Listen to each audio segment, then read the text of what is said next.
Laughing Vikings Live. High vibe chats with actors, comedians, and creators, plus stand-up comedy, sketch comedy, and most importantly, you.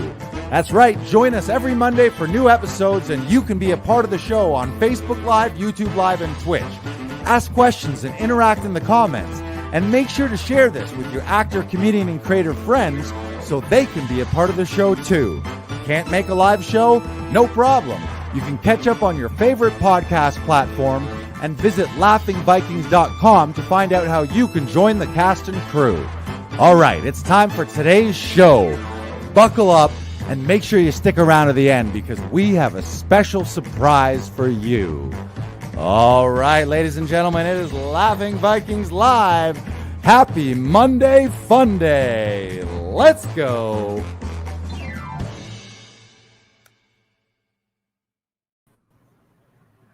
Hello, everyone, and welcome to episode... Oh, I don't remember what episode number this is. Oh, man, that alley is hilarious. Have you been out there? Not today. How is it? Oh, man. Oh, that is... Do you think anyone out there can tell us what episode number this is? This is episode 92. It's a hell of a year, 1992. That was the year that I won the Ontario Provincial Championships in baseball. Also the year that the Blue Jays won their first World Series. It was a big year in baseball. I was one. Yeah, good for you. Yeah. You had I completed, existed. You had completed one rotation around the earth. I did. Thank you. And I had completed 14. I had mastered baseball. Mastered baseball. Yeah, how fast was your pitch at that point? You were 14. At 14, I was probably mid 70s, I think, by mid to high 70s. I topped at around 80. Okay. And that was when you were 17, 18? Yeah, well, 14, then I was probably throwing like 70, and then by 17, 18, 80, low 80. Nice. I didn't peak. I peaked at like 16. Then I started having shoulder problems. The problem when you're a good pitcher is they just continue to use you over and over again. Not throwing any blame. It's just the way it is. It's like your best players, you throw them in there, and it wasn't like we had like sports medicine physiotherapists. I remember in 93, the year after we won the provincials in our hometown, we were hometown heroes. It was amazing. And we were underdogs. Our team, we actually, I think our overall record during the season, the regular season, we didn't play that many games, but we were 12-24, which is terrible. That means we were losing 2 out of 3 of our games. Yeah. But we hosted the All Ontarios, and as the host team, you get everyone's favorite word, bye. So we were just like into the finals because you're hosting. Yeah. But we underperformed. We had a great team, but there was a lot of guys on the team that didn't take it that serious, or they took the fun of it was more fun than the seriousness of it. So it was kind of like, also it was like, there might have been some guys who were 14, 15 and underage drinkers too. So they were just like, they were partying the night before. So like back in the day, it was a different time, Brandon. It was a different time. And I remember, so the year we won in 92, when I was like 14, 15, the next year we went to the finals in Sault Ste. Marie and to defend our championship. So I'm jumping around a little bit, but to finish the championship series, we were the underdogs and we went 5-0 that weekend as the home team. We were the home team crowd, but everyone knew that we were better than we were. We were like, we shit the bed during the regular season because no one was focused. Maybe now that I think back of it, maybe because we knew we were going to be hosting the finals. Maybe that was in our mind a little bit. Never in my mind. I always play to win. I was never dogging it, but I think there were some people who were dogging it. But it was really fun. Even when we were losing, it's like your best buddies and your best mates. So it's like, not that you want to, obviously winning is more fun than losing, but just playing is also really fun. So whatever. But the weekend, the championship weekend, we won. We all like overachieved, played to our full limits and potential. We won 5 games in a row. We won the championships, and then we got a fire truck ride parade. They took us down the main street of Aurelia. In a fire truck, we're waving. People were going crazy. Oh my God, you saved the town. You guys are so good at baseball. We totally thought you were going to suck because you underperformed the entire year, but you pulled it out in the end like a miracle. Yeah, I was riding high. But the reason I started to tell that story is the next year, I remember being in the finals in Sault Ste. Marie, and in between innings, I would come back to the dugout and my shoulder would just be like throbbing, and I would reach for water. I'd reach for a water bottle, and doing this hurt as like a 15-year-old.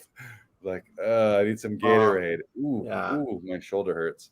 So I got some rotator cuff. I got some lingering rotator cuff injuries in here. I'm like Napoleon Dynamite's uncle. Back in '82, I could throw a baseball a quarter mile. See the mountains over there? I got it. I used to have it. I was scouted by the Expos and the San Diego Padres. Fun fact. Then I never got better. It was like, ooh, that kid, he's 16. He's that good when he was 16. Imagine when he's 20. And then my shoulder just got worse, and I didn't end up throwing faster. That's fair. It was partly my fault. No, it didn't suck at all. Part of the reason that the other reason I heard it is I got really hooked on volleyball as well. So my shoulder never had an off season. I would play baseball and beach volleyball all summer long, just back and forth. So this and volleyball all day long, and then the next day I would have a game and go pitch. And then in the fall at high school, I would play high school boys volleyball. Then in the winter, I would play club volleyball for like the traveling team, and coach the girls volleyball team, or like assistant coach. So for like 12 months out of the year for 4 straight years, my shoulder was just doing this. It was just like this 1,000 times. And then finally my rotator cuff was like, we need a bit of a break. And my rotator cuff is just shredded like pulled pork in there. Doesn't hurt now. I think I can come back. That's why I'm going to come back. Come back, kid. Come back. Everyone loves a comeback story, Lars. I want to come back. I just want to do a walk-on for the Jays and just be like their specialty guy that comes on in certain scenarios just for like 3 batters or 1 inning, maybe in blowouts. Mostly going to throw fork balls, knuckle balls. Oh, yeah, because that was a fork. Maybe. Was your fork ball your specialty? I gotta say it was, but the action on it was more like a knuckleball than a traditional fork ball. It was more of an off-speed fork ball, and traditionally a fork ball and or a split-fingered fastball, they have some dive and some sink to them. Mine, man, I would just let it go, and you wouldn't know where it would end up. So the bottom would drop out of it, left, right. One time, me and a catcher buddy, we were like, "Do you want to just throw fork balls this whole game?" And we threw for like 6 innings. I didn't throw another pitch except a fork ball, and we did. I think we're pretty sure we won the game and struck out a bunch of guys. So yeah, it was legendary. Yeah. I'm gonna bring the fork ball out of retirement. There, we said it. We said it here. I've announced it. We're bringing the fork ball back out of retirement. Toronto Blue Jays, let me know when you're next walk on. I was gonna say auditions. Lars is ready. Lars is ready. Blue Jays. I do want to play. One of my bucket list goals is to be in a baseball movie and or series. I'll make that happen. Yeah, here, I'm going to put my hat on just to do it. And speaking of the Blue Jays, we went to the Jays game this weekend on Father's Day. I was able to take my father, Citizen of the Year, Fred Larson, to the Jays game. And they were playing the Yankees. Looked like it was going to be terrible. They were down 8-3 early, and it was like, the Jays are going to get swept by the Yankees. But then they hit a grand slam, making it 8-7. Then they hit a 3-run homer, making it 10-7. Then they gave up a couple runs back to them, and it was 10-9. But they pulled it out. Romano, at the end, their closer, was able to shut them down. And 50,000 fathers and sons singing Cats in the Cradle and single tears in their eyes, knowing that baseball brought those fathers, sons, and daughters, not just fathers and sons, fathers, sons, and daughters together on baseball. That's one of the great things about baseball. It's very has a real fatherly family element to it traditionally, as do most sports, I suppose. It just depends what your dad's into or what the kid's into. Mm-hmm. But there's nothing like having a game of catch with your dad, huh, Brandon? No, there is nothing quite like it. Yeah. And you know, and as a terrible thrower, my dad was a very good sport. Oh yeah, Yeah. Oh, he I doesn't have was an arm. my dad definitely does. Oh, he does. I am terrible. Oh, you're terrible. Oh Ooh. yeah, my aim is just so bad. Oh, Like, you come know how on. at basketball I miss most of the time? Yeah, No, it's you're even decent at worse in basketball. baseball. It's even worse in baseball. It's going this way, it's going that way. And yeah, after a while, my dad was like, yeah, I'm not running for those anymore. You're going to be running for Practice. all of those. You know how you get to Carnegie Hall to play baseball? Practice. That's what they say about Carnegie Hall. Yeah, that I appreciate your honesty and self-awareness to say that you are not good at it yet. Currently, you're striving towards be better with a little more practice. I think you got to practice because I don't know that I can like. It changes things between us now for me to like look at you and be around you as a human, not knowing that you have that skill. It's like, can I be around this guy anymore? You can't throw a baseball or play. I mean, I can throw one. It's just it's not a good throw. You just can't, but you need to be able to throw it at the spot that you're throwing it at. It can't just be a random ball launcher. It finds its way, Lars. Like that's what a ball's supposed to do. It finds its way. All right. Well, when are we going to come out with those seeker balls where they find the right point? A heat-seeking GPS. Yeah, I see. When are we going to come out with that? I think that's the real question here. Kind of takes the sport out of it, don't you think? Meh. Or unless the sport like to engineer the best balls and bats, and the other team they can bring their own like super bats, super robot bats. Let's do it. That's it. That's the new sport. I think there was an old Nintendo game like that where everyone had like superpowers, and it was like baseball wars or something like that, where pitchers could throw like flaming balls and the bats. You could hit like an earthquake ball, and it was all kinds of stuff. I think you're right about that. I think there was a game like that. Oh, I'm right. I'm right. Okay. All right. Well, we're not going to talk about baseball this whole episode, are we? Or are we? Are we? Or are we? Maybe this was all a red herring. No, we're going to talk about. We're going to talk about Tech Talk.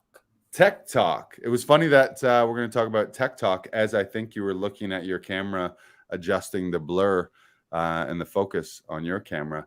Sometimes I'm the one adjusting the blur and focus on my camera. But yeah, we're going to talk about tech. For all the actors out there, or really even if you're not an actor, if you're just a person in life, having good tech setup is, unless you're off the grid, if you're one of those off the gridders, more power to you. You got your little vegetable garden in the middle of the woods and a windmill to power everything. But if you're like the rest of us and you live in this 3D world of society and media, you got to have a good tech setup. So we always talk about auditions here. And a big reason that Actors Audition Club exists is so that actors don't need to think about tech. They just book their sessions, focus on their craft and their performance and making their strong choices, and then come in and have someone run the tech and run the session and edit it all for them. But there's still a certain level of technical savvy that I think is important for actors to have, and not even important, necessary these days. Which is the challenge for a lot of actors, because the challenge used to be, now it's like part of the job's description is, can you run Zoom? Do you have a webcam? Do you have a phone cam? Do you have a mobile studio? When you're on the road, do you have your studio? Do you have your backup studio? Can you edit? Can you post to all these social platforms? So this episode is just to talk about some of those things. And again, I think our goal is always to strive to get better. So wherever notch you are today, tech wise, can you up level your home studio setup? Can you get a little better? Can you be a little more prepared? so that all of this stuff, because you're right, if you're an actor, you could be begrudgingly saying like, oh, why do I got to worry about this stuff? Like, I just want to be an actor, and then now I got to be an editor and figure out Zoom and be on the screens all day long. So you got to know it enough, or you got to delegate it. But at least know it enough so you don't need to be stressed about it. So you're just competent, which makes you able to be confident, and then you don't have to sweat it. It's just like not a big thing. Because the last thing that you want is extra stress going in, like, oh, is my camera going to be set up? Can they hear me? Can they see me? Is my lighting fucked? Like all of these things, you want to remove that, and just really, it's all clear the path, clear the runway, so you can just deliver the goods in a performance of a lifetime. But there's some tech steps that go along to it. So that's the preamble to today. And I will say today, we even no, I'll save that. I'll save it for later. What's number one? You got a talking point number one? Number one is have a backup camera ready. Now, a lot of this topic came from, we run Zoom sessions here at the studio, and sometimes there are tech issues that go wrong that you don't really have control over. Sometimes the Wi-Fi starts going funky. Sometimes things happen. And really, especially if you're recording over Zoom, your agent might not submit that tape because either the camera is blurry, the sound is wonky, it's not good, it's not submittable. Like we want to be submitting our best possible tape, which is why, especially when you come to the studio here at Laughing Vikings, we take away all those issues for you so that all you have to do is come in and play. But if you're booking a Zoom session with us, your Wi-Fi, your internet is being relied on to do some of this stuff, to have a strong connection so that there is no delay in the reader speaking or you speaking, or like if it goes or something like that, something during the take. If it goes what? If it goes what? If it goes something like that, I like it's not submittable. That's my favorite part in the audition, when it goes, really? ooh, they're like, ooh, I love this. That was a strong choice there. Yeah, I mean, these are, again, we always talk about this. These are massive opportunities. Any single audition could be the one that changes the trajectory of your career. At the very least, you want to continually be moving in a forward, hopefully upward direction. But also, what does that even mean? But you want to be continuing to improve and putting your best foot out there, and everything that can distract them from you and your eyes and your reactions on camera, like tech, like sound, like focus, like lighting, all of those things. You want to have it on lockdown. And I think that for some people, it might be like, oh my God, extra camera. It's like, I don't have thousands of dollars. Just focus on the first camera. And then if you have a backup, have a backup. It's like, and then if you can have a backup to the backup, and you got a backup, it's just how many layers of foolproof systems. And then what does that allow you to do? It allows you to just rest assured, hey, nothing ever goes wrong. And when it does, I have the solution to that. And when it goes double wrong, I got the number 2 solution, because I got a double backup, you know? So and really, the best and most simple backup is this. We've talked about this before. Your phone is a fantastic backup. Most of the time, it has a stronger camera than Zoom does. Yeah, especially now. Yeah, especially now with technology and such.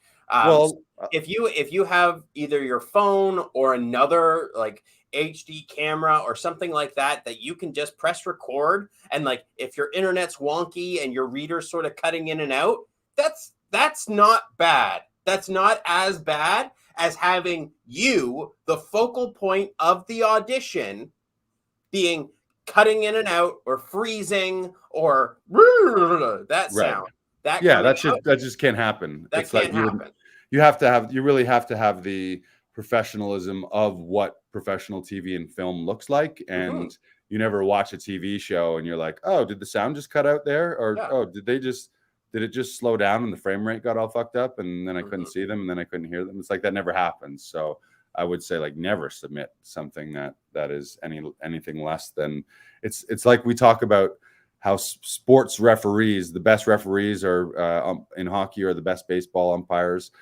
Ideally, you don't even think about them. They just do their job and you don't even notice them. When you do notice them, it's usually because they've made a mistake or they've made some controversial call. And it's the same with tech. You notice it when it's bad. You're not usually looking at an Oscar-winning film going, wow, everything is in focus and I can hear everything.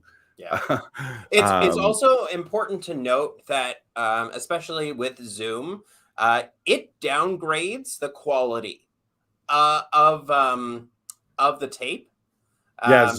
Zoom traditionally makes it 720p as well, and so so especially filming on your phone, it'll be a stronger resolution.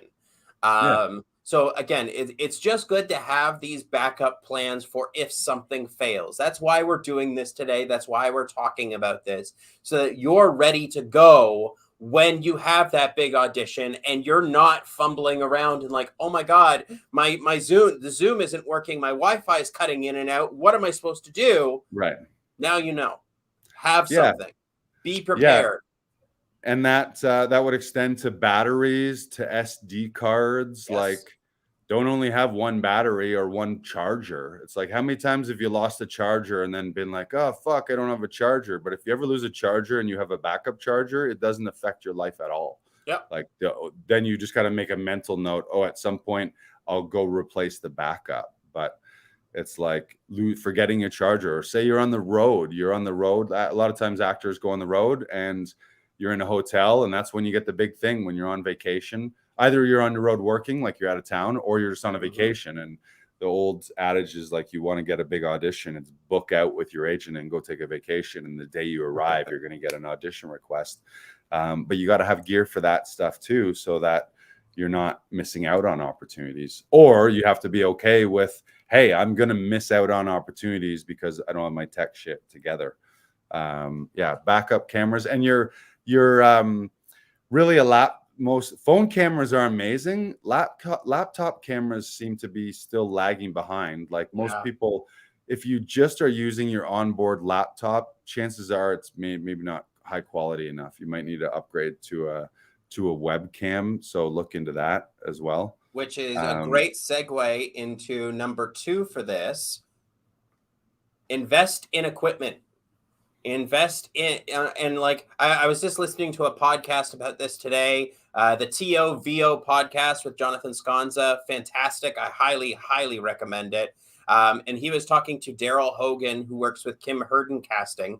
And he was talking about the steps. There's steps that go into this process of the acting and voiceover and anything that you decide to do process. Learn the technologies as you go. You don't need to start with the best and most expensive camera there is. You can, but why not just invest in something that's $50, maybe $100, and then move up from there. Progressively get better and progressively get smarter in this business. That's what this business is all about. And that's what makes it exciting, is that the more you do, the more you're going to learn about this technology and about the certain like a webcam that can zoom in and out, or something along those lines, or even having just a backup Wi-Fi router or something like that. So that way, if one Wi-Fi goes out, you have another backup ready to go, and you don't even need to worry about anything, right? Because it's all about that progression. Like you're not gonna be the star of a $100 million movie right off the top. Progressively get better. Progressively invest in tech as you go along, because that will help you along the way. Yeah, you just got to understand that you're a professional. So at some point, it's like, I mean, it doesn't matter what field it is in, you need the professional equipment. You got to use what the pros use, and realize there's a reason that they use that type of equipment as well. And that there's a difference. It might, like, when you're entering a space, especially if we're speaking, I mean, I know we have tons of people who are seasoned vets who listen and watch the podcast. If you're in the space of like the newer person entering the industry, you don't know what you don't know. So if you come in with the lowest quality, like minimum, like standards, you stand out as you're an amateur who doesn't know what they're doing and isn't where they need to be. And you don't want that. So, so yeah, do what you can with what you got. So if you're like, oh, I don't have that much money, well, invest as much as you can. And also you need to be making a decision, like, how bad do you want this?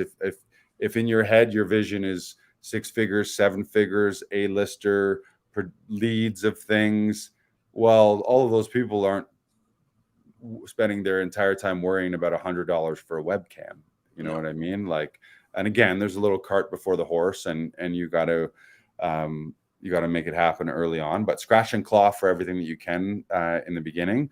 And you'd be amazed what you find used. You can ask friends. It's like the amount of photographers who bought DSLR cameras because they wanted to be photographers, but then they're just hobbyists who are dabbling, and then they have this $2,000 camera in their closet, not doing anything. It's like you find that stuff for sale all the time. So if you don't want to spend new, there's something to say about new, because maybe you get warranties and then you know that everything is taken care of that way. But if you're concerned about the money, then buy it for half price or a third of the price used, and that's great. You know, even things like backdrops and lighting, they're like so easy to find on secondhand shops, or even like nowadays garage sales. You see tripods at garage sales all the time, or Value Village. You see tripods. Photography, so many people want to be photographers that everyone's bought the equipment, and then people realize that they don't want to do it as a profession, and it just sits there. Like, it's like people who buy Bowflexes or treadmills, or you know, like it just exists. So yeah, you can find it, but yeah, see it as an investment, not as you see it as a cost, or I can't afford that. Also, that whole mentality, you want to be moving from scarcity into an abundant mindset. So if you're thinking, oh, I can't afford that, well, how can I afford it? Can you trade? Can you barter? Can you do a little work at a job to save up the money? Can you find it for less than market? Do you know someone who has one where you can just trade it? Hey, I'll come and mow your lawn if I can use your state-of-the-art camera setup in your studio. It's like, figure it out, really, is the lesson. And just raise your own personal standards is what we're talking about with all of this. It's like the tech, all of this tech talk is only to serve a better end production and end product in your auditions to help you book these roles. So whatever you can do to make that better, then do it. Number three, plug your computer into the Wi-Fi. Very simple. I feel it's pretty self-explanatory. Right. Get that router cable, plug it in, and you shouldn't have any tech trouble. Right. So you're saying hardwire yourself into the internet rather than use the Wi-Fi. Yeah. So yeah, hardwire is great, because then you're just directly into the router, into the modem, less chance for things to potentially go wrong for you. Although Wi-Fi is pretty great these days too. So it's also like, but then what's the, like, that 1% chance of something going wrong? Then maybe because then it just takes the guesswork out of it, right? Like, it's like, okay, it's plugged in, I am hardwired into this, I don't need to worry about it. And and if you have a backup to that, even better. And everyone listening who is an actor who is auditioning currently will know that a lot of the casting places in their breakdowns and audition requests list all this stuff, because they've probably received hundreds, if not thousands, of awful auditions that maybe the performance wasn't awful, but the tech was crap on it. And they're like, we can't do anything with this. This person, even if they were a great actor, it looks like they're unprofessional, or they're an amateur, or it's just unbearable. You can't see them, you can't hear them, so they can't possibly consider them. That's a factor in things. And so much so that they're like, hey, here are all the things you should be doing. Here's a big, like, 2-page description of shoot in landscape, not in portrait, and make sure we can see you, make sure we can hear you. All of these things, which seems like it's almost one of these, like, the line of, like, common sense isn't so common. You'd think it's like, oh, they need to hear me and see me. So, like, keep keep thinking like, what does TV and film look like that you love? What do your auditions look like? And I know it's different. You're not gonna like, it's not like you're on set or you have a full backdrop and you're in full wardrobe, but framing, you can see them and you can hear them very, very clearly. You know, there's never an issue of like, what did that guy say? I couldn't hear. There was a dog barking and a fire engine in the background that I don't think were part of it. You know, what did he say? It just got choppy. Did that just lag? I'm That not just sure what I'm lag, looking at. right? At like the key moment, of the movie, Mhm. that final speech. Yeah, can you imagine like Ha! Uh, uh, ooh, oh, you want the truth? You can't handle the to you goddamn right I ordered the code red. See, it doesn't hit. I thought that was going to be more impactful. Doesn't hit. It doesn't get you. Doesn't get you. No. Yeah. So just raise your personal standards. Raise your own bar. Those are a few little fun. Were there more on the list? These were just some quickies that you ran into last week based on sessions. Yeah. Yeah. These are all based on sessions. And they're just very quick tips just to make sure that you're prepared for what could happen. Because like, yeah, again, 90% of the time, it's going to go great. It's going to be fun. It's going to be amazing. But then there's going to be that one time where your internet shuts out and we have to figure out what to do. Because like, I don't want to submit a tape to your agent that is subpar. I want you to really have your best. You can't. Yeah. You can't. You might as well just burn it. It would be like, how would that work? Like, what's the equivalent of that in real life? It's like them not being able to see or hear you in real life wouldn't make sense. It's like, hey, welcome to the audition. Go ahead and action. And they can't see and hear you in the room. Like, so your self tape needs to they need to feel like they're right there for you. You know? Yeah. And so we only had 3 tips for this week. So this is probably just going to be a very quick episode. But we got more. We got more we can talk about. Trust me. Yeah. We're gonna milk it a little bit, but I think the overall thing is plan backups for backups and think from like a producer standpoint or an event planner standpoint. Like if like nothing, like raise the stakes as high as you possibly can, or just realize the real stakes, and the real stakes may be 6 figures, 7 figures if it's lead role, or 6 figures if it's a US or Canadian national commercial. Like the stakes are very high on these, so why you'd ever let yourself play less than to your best because of tech things doesn't really make sense. So it's like, how can you capitalize on every opportunity? And the other thing that it does is it frees you to just perform, because then you're not thinking, like, even in all those 90% of the times you mentioned where it does go well and there's never any problems, if any mental capacity and mind space is taken up by you thinking, oh, I hope my Wi-Fi holds up, or I hope they don't think my lighting's shit, or I hope this mic doesn't do that wonky thing that it's doing. Any of those little thoughts are going to take you away from your prep and take you out of the moment in the audition itself, potentially. So just, you get to relieve yourself from all that by knowing, like, hey, I got the best of the best, and I've got backups for everything. There's nothing that I haven't double accounted for and triple accounted for.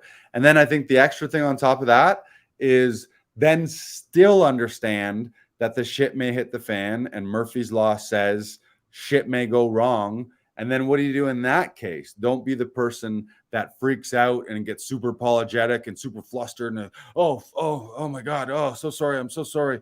Like, just be like, oh, this is what just happened. Hang on one sec, guys. I'll fix this. Like, just be a human being, a solution-oriented human being, someone who doesn't lose, like, fly off the handle or lose their mind in those type of tech scenarios. And we've all been in those scenarios where you see someone and they're like, oh crap, oh geez, I don't know, do you know, honey, what the fuck is the Wi-Fi code? Huh? What? No, I'm doing the thing. Like the second that happens, it's like, okay, game over. This person can't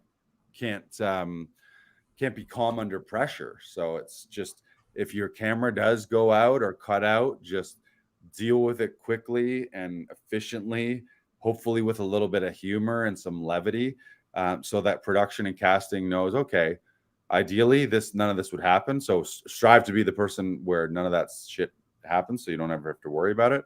But when it does, be calm and collective, same as you would in a live audition if something went weird, or in a live show if something went weird with a prop or somebody missed a cue. You're not going to freak out and be like, oh my God, he missed his cue. Can we take this back and start over? Like, you know, and then you're like, oh, who is this guy? You know, this guy needs to be chill, you know? So prepare as much as you can and then let it go. And then also remember, it's just the opportunity of a lifetime, you know? That's it. It's everything and nothing at the same time. That's the thing. That's the thing about life and every opportunity. Is like, you can stress about it and we can pump all this up, but it's also, it's an audition for a thing. And you love doing that thing. Yeah. So just love it. Love it. Love it. I want to unveil some general life hacks too. We'll just tack this on the end. Okay. I'll share something that this was suggested to me a while back, and I think it's like one of my most favorite simple things that I've ever done in my life that already has a huge impact. And that is, I saw on Instagram, it was like successful lady. I think it was like this successful CEO does this, and it's changed their life or something like that. And what it is you take all of your apps on your phone. You know, some apps you put into categories so that you just don't have a littered random desktop on your phone. You know what I'm talking about? So the suggestion, this is the life hack to all of you, is name those categories affirmations. And I'll give you an example. So I have a folder that has my calendars, my scheduling, Google Drive, and my clock in there. That group is called I Am Organized. Then I have one that's all my health apps, like my running app, calorie counter type thing, Fitbit, also meditation app. That one is I Am Healthy. And the cool thing about it is every time I use those apps, I see I Am Healthy on my phone and I click it. And then when it brings the menu up, the title on the menu is I Am Healthy. So I see all that. So I'm like saying it and doing it twice. I've got one that's got like my creator tools, Canva, InShot, a voice recorder, Anchor for the podcast, YouTube Studio, like video editors and things like that. That's I'm Creative. All my banking apps, my investment apps, PayPal, Stripe, Google Business, banking, credit card, all that stuff is I Am Wealthy. Nice. So that every time I'm clicking and dealing with that stuff, I'm reminding myself that I'm infinitely abundant and that source connects to everything, and that so do I. Also, I got an app or a folder that has all my learning apps. So Growth Day, Kajabi, which is a bunch of online courses and coaching that I subscribe to, Audible for audiobooks, Spotify, which I usually listen to podcasts. That is I Am Growing. So it's like, ooh, I want to grow today. I'm going to listen to a book on Audible. I'm going to listen to a successful podcast. And then I've got one that's my Google Maps, my parking apps, my CAA roadside, my weather, and my Uber. That one is I Am Exploring. That's me going all over the world. I've got right now I have my email in a separate folder, but that one is I Am Connected, which could also that could double for social media, but I got all my social media in one that's just I'm social. I'm social. Nice. I'm social. That could be other things too. That could be I am serving, or I am distributing, or I am sharing. That probably Yeah. I'm sharing. I'm Yeah, I'm sharing is sharing. good. But that's my life hack of the week. So go through your phone apps. Also, a good general check is I think Gary Vee said this one time. He was like, he can tell if you give him your phone, he can tell who you are by the apps on your home screen, which is pretty true. So if all your apps are consumption based and spending money, or just all like I don't want to say garbage time, but like what would the word be, escapism, I guess, then you'll get a snapshot of what that person's priorities are versus someone who's got some learning apps and some creating apps and a meditation app and all that kind of stuff. So be mindful of all the apps and all the things. Like, this is, people like to complain about technology, but technology is fucking amazing. We all have all of the world's history, and we literally have all of the world's information in our hands, and yet somehow we figured out a way to fuck that up because we're human. But you can take some control back, and I know a lot of the apps are designed to suck people in, and they're designed to give you habits and attract you to things that pull you in, like fear and negativity. But you got to take some control over that. So I think being mindful and then seeing this as tools, like this is like if you were an alien and you were dropped here, and this was a foreign planet, and you were just dropped here with nothing versus dropped here with this. It's like, this is fucking incredible. You can speak to everyone in every different language through a translator app. You can go exactly where you want with Google Drive. You can read a book about every brilliant person on earth about every topic. You can learn all their expertise in a weekend. You subscribe to masterclass and just know how to do everything like a world-class person. You ever think about that? You used to have to just know people. Like, for you to get a masterclass from a chef, you had to know a chef who was a master chef offering a class in your geographic location that you could attend based on your schedule. Or somehow get a job with them. Now it's like literally like every successful person at anything in the world has something available on here that you can just tap into, and you didn't have to you're like, oh, he's my uncle. That's how I got my in. It's like everyone's connected. It's a global community. It's actually amazing. I think about that with podcast people that I subscribe to, like School of Greatness or Gary Vee or Jay Shetty. It's like or James Wedmore. It's like I feel like I know those guys. Like, I've spent more time with them than some family members and friends, as far as like learning and digesting and learning about their lives and hearing their coaching and training. And it's like, pre-podcast and pre-internet, none of that would exist. Anybody who argues that we're not living the greatest time ever is like, go back to the Middle Ages and see how much you liked it. Go back to the Renaissance time when you died when you were 35 with a tooth infection. I'll give you a hint. It smelled like shit. Right. Yeah. Everything just smelled like shit everywhere. Yeah. Is that from something? No, I don't think so. No. That was me. That was a Sounded like Brandon it was a original. Sounded like it was Lions. Yeah. So that's my tech. That's kind of an add-on tech tick. Tech tick. Tech tip. Yeah. Tech tip. Tip tip. Tip tip. Tip Tip tip. tech Tech tip. Yeah. So again, the lesson is up level your home studio, have backups to the backups, be your best, so that you can just focus on your craft and your performance, so that you can relieve any of the anxiety and stress.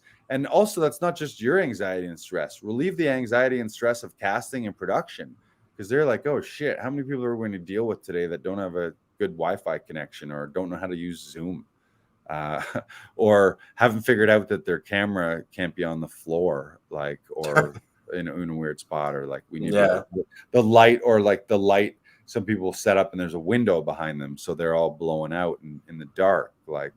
So you can take a lot of stress away from production, so that if you're meeting them via Zoom or recording an audition and submitting it, the second they see your frame, they're like, oh, we're in good hands, and we're not going to have to worry about all that tech shit anymore, because nobody wants to worry about that. It's just got to exist perfectly and you never think about it. Yeah. Yeah. And a studio fun fact here, and this is all speaking in text about tech. We have laptop tripods that are great, but they were getting a little wonky. Some of the tightener, the fastener dials were getting a little loose. So I was like, fuck it, we need new ones. I don't want to be jiggling these or having to tape them up because the screws are stripped a little bit. So I ordered 2 more. Great, they arrived, but they're not as advertised. They're not the right height. So even the one that I'm on right now, people might notice I'm looking down. Like, this is camera at eye level here, and I'm gonna return them because they're amazing and they're perfect. Like, I highly recommend laptop tripods for Zoom and Zoom related things and streaming. But you need to be able to get it to your camera at you need the camera to be at eye level or very close to it. And these ones were the platform was supposed to be 63 inches, which I believe is 5'3", which then when you open up a laptop and you have a webcam on top of it, adds about another foot, which brings it up to about 6 feet. I'm 6'3", so that's the level I needed at. But these things do not, they're not that height. So it's like, part of me is like, I don't want to order them all again. But I also don't want to be putting a fucking box on top of this thing every time, or having a laptop stand designed to do this thing and then still having to have a jimmy rig. Let's put a shoe box and let's do all that. So Amazon, I'm sending them back. But the great thing about Amazon is they're just going to send me another one tomorrow. So it's like, there's not even any friction there. It's like, I can basically just do this. And, oh, the new ones are here. Oh, thank you, Jeff Bezos. Thank you. And yeah, one day we'll do this. We'll put together a tech. We do get asked this a lot, but we'll put together like a tech package or like a home studio kit. And again, you never want to get caught up too much on, like, people like to spend 6 months figuring out what mic to buy or what webcam. It's like, do a little bit of research and then just make a decision, and then you can always upgrade later, instead of feeling like people start a podcast and then be like, I haven't started my podcast because I haven't decided what mic to buy. No, you're just self-sabotaging and you're holding yourself back. It's like, figure out the minimum necessary, or the mid-range, or just go for broke and buy the most professional one if you want, and then roll with it. But know that you're gonna improve and tweak later on, and adjust. Okay. Well, we could probably talk about adjusting and your tech stuff maybe at our Audition Hero event. Ooh, yes. Audition Hero is coming up again. We ran it was a global live virtual training series, and we are back. You can save the date and you can save your spot. Go to laughingvikings.com/audition hero. And really, what are we doing there? We're helping actors learn how to record professional auditions without stress, without tech troubles, without having to bug your family and friends, so that you as the actor can focus on your craft and your performance and your own preparation, and book more roles ultimately in television and film until you book that dream role. So you can save your spot. Go to laughingvikings.com/audition hero. You can get registered. The date is going to be July 21st. That's a Thursday. But register, you'll get all the details. If by chance you got a scheduling snafu, we do suggest you show up live.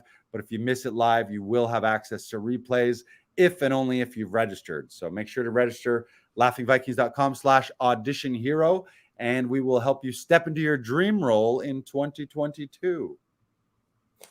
Now, Lars, off the top today, you were saying that there was a lot of laughter coming out from the alley. Is there something going on maybe on Friday this week? Well,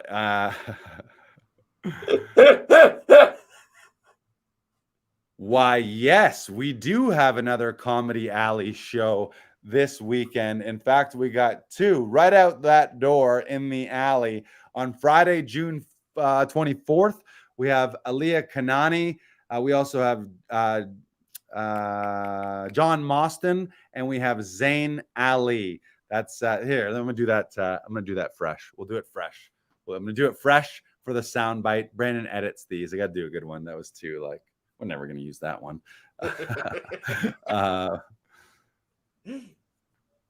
That's right. Right out that door at Laughing Viking Studio is Comedy Alley. This week, Friday, June 24th, we have Aaliyah Kanani, John Mostyn, and Zayn Ali. You've seen him doing the festivals all over the country, all over the world. Seen him at Just for Laughs. You've seen people on HBO, on Crave, all of the letters. I don't even know what I'm saying anymore. But you can get those tickets. It's at 8 p.m. Friday and Saturday. And on Saturday, the 24th, you've got, who we got? I got to be locked and loaded with these. We'll do a separate one for, let me shake it off. We'll shake it off. Yeah. We got Friday done. And let me double check Friday or Saturday, I mean. Saturday, we have, I know it's a good one. Oh, okay. Yes. Okay. And Saturday, June 25th at 8 p.m., right out that door in Comedy Alley, you can see Anto Chan, Faisal Butt, and a player to be named later. We actually had one of the comedians have a schedule conflict, so we're swapping one out. I'll be hosting, of course. You can grab those tickets at laughingvikings.com/comedy alley. Only 20 seats available, so you got to register and reserve online. Go. This Friday and Saturday, June 25th and June 24th. The opposite. I said Friday and Saturday, and then I said them the opposite. But you guys understand how time works. The Saturday has a larger number than the Friday, is what I'm saying. It's not Friday the 25th and Saturday the 24th. It is Friday the 24th and Saturday the 25th. And we'll see you in the alley. We'll see ya in the alley. There you go. We got something. we got sound bites there. I don't know if those are usable. I don't know if any of those are usable. It's been a long day. It's hot here. It's hot. It is hot. Yeah, right now for the podcast, we turned off the AC in here. Normally the AC is cranking, so it's like a nice. Yeah, I'm pretty boiling in the back. Nice hot box. Yeah, the BK broiler. The BK broiler. Yeah. So once again, thanks for tuning in to today's episode. Up level your tech so that's not an issue. Just remove that from consideration so that you don't ever have to worry about that. Yep. And if you are worrying about it, you can just come and we can help you here at Actors Audition Club. And the first way we can help you is if you go to Audition Hero. You can register for a live workshop coming July 21st at laughingvikings.com/audition hero.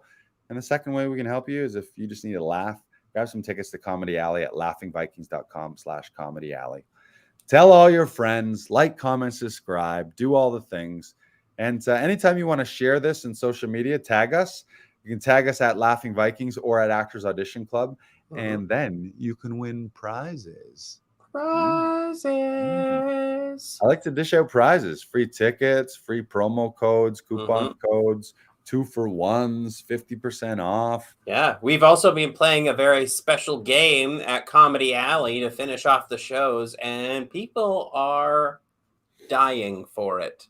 Yes, we like to play Die of Joy. Die of Joy. It's real fun. Die of Joy. I thought you guys get it? Because it's a dice, but one dice is called a die. Yeah. And we spin it for prizes, which makes people joyful. So it's a die of joy. And then everyone in the alley chants, Die of Joy. Die of joy. Which, when you think about it, in the double entendre of it all, if you did die, dying of joy was probably, I would think, one of the best ways to go. Probably, like, what happened? Oh, he died of joy. Oh, really? What was going on? Oh, he was just loving every minute of it. He was laughing and hooting and hollering, and oh, you should have seen the smile on his face. He actually said, "I'm so full of joy," right before he died. And that's a beautiful thing. It is a beautiful thing. And you too can be a part of a beautiful thing at Comedy Alley every Friday, Saturday at 8 p.m. by grabbing tickets at laughingvikings.com/comedy alley. Yay! There, we got a clean one. Maybe we'll use those instead of the other ones where I'm fumbling and bumbling. We'll see. Yeah. We'll see how it shakes up. All right. Episode 92 was a hell of a year. Thank you for tuning in. Thank you for listening to my baseball stories as well. And look for me on a professional baseball team field soon. or in a You. baseball movie soon. And I'll be in a hockey movie or a show. Who knows? Maybe we'll be in the same movie, and it's the hockey boys versus the baseball boys. We'll do Moneyball 2. We're rivals. Oh, look, like where the baseball guys always trying to play winter baseball in your hockey arena, and you guys are always trying to play summer hockey in our baseball field. Yeah. Oh, that sounds cool. Get out of here! It's Get out of here! It's baseball season. This is a hockey rink. Hockey. Baseball is life. Nothing else matters. We're here to play baseball on this baseball rink. Hockey is the truest game there is. Whatever. Baseball on skates. Baseball on skates. Yeah. No. It's like no Disney one on wants ice. that. Yeah, it's like Disney on ice. Everyone wants it. I don't know. Baseball on ice. Ice ball. Ice ball. There you go. Did we just invent a new sport? Ooh, maybe. Sliding into home plate sucks. Sucks to be the catcher. Oh, is that guy gonna slide at me with his just sliding razor blades first into his face? I feel like there's some safety hazards we'll definitely need to work out if we want to do ice ball. Be done. Might be. Maybe. Yeah. Maybe we just invented something. Maybe you were witness to something. Who knows? But join us next week as we dive even deeper. You're welcome. You're welcome. Goodbye, goodbye, goodbye.